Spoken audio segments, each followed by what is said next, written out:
I clap when you finish? No, you can clap right now. It's already recording. So yay, we've already started. Is the clue standard form? That's all I want. When you're writing equations for a line and you are already in standard form, now remember, standard form looks like this. AX plus BY equals C. If you want to be parallel to this guy, okay, if you want to be parallel to this, you keep the stuff exactly the way you see it. So, AX plus BY equals, it doesn't really matter what that guy is. This is for being parallel to that guy. Okay? Now you may ask, why does that make it parallel? Let's check that out and see. If you were to take this guy right here and solve it for y, okay, you'd have by equals negative ax plus c, and you know what? The constant over here doesn't really matter in terms of finding the slope. When we talk about being a parallel and perpendicular, we're talking about the slopes and how they compare. So if I solve this guy for y, just divide everything here by the coefficient of y,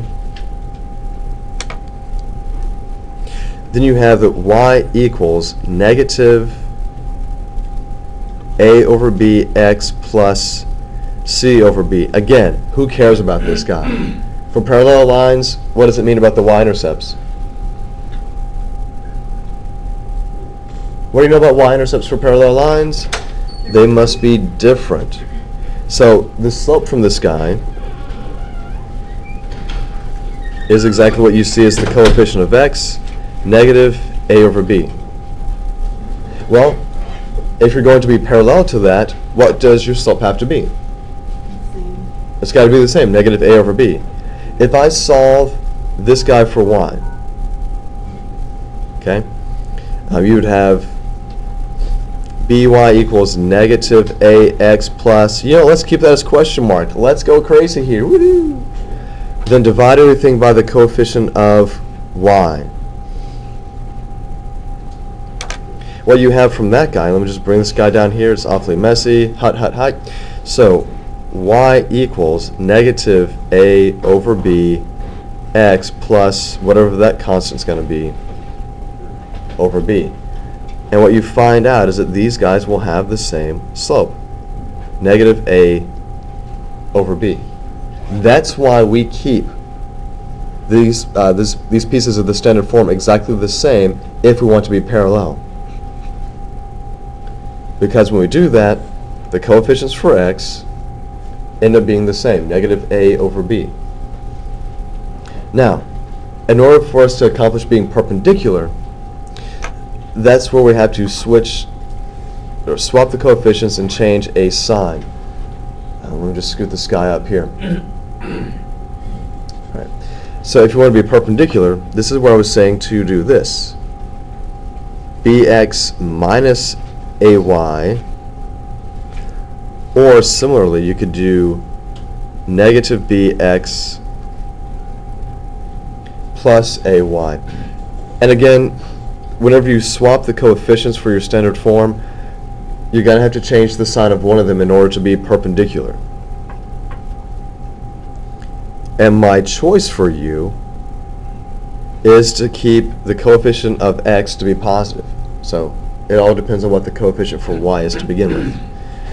Check this out. If I solve this guy for y, I'm going to have negative ay equals negative bx plus whatever that constant is, divide everything by negative a,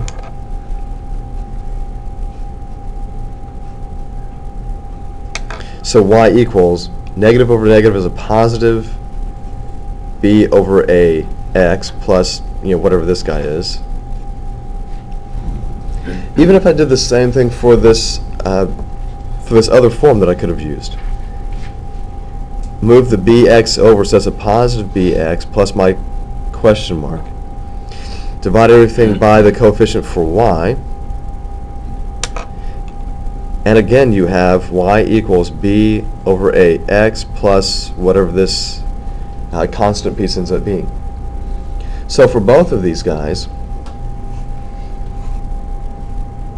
What is the slope? B over The slope is a positive b over a. This being a positive b over a is the negative reciprocal of negative a over b. That's why you want to switch the coefficients and change one of the signs. Okay? Now, in the next couple of videos, I'm going to show you how we can take this stuff and apply it, and it all depends on how the original equation is given to you. If it's given in standard form, then we're going to use these tricks.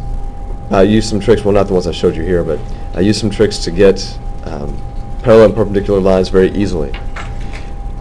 Because the great thing is that if you are in standard form,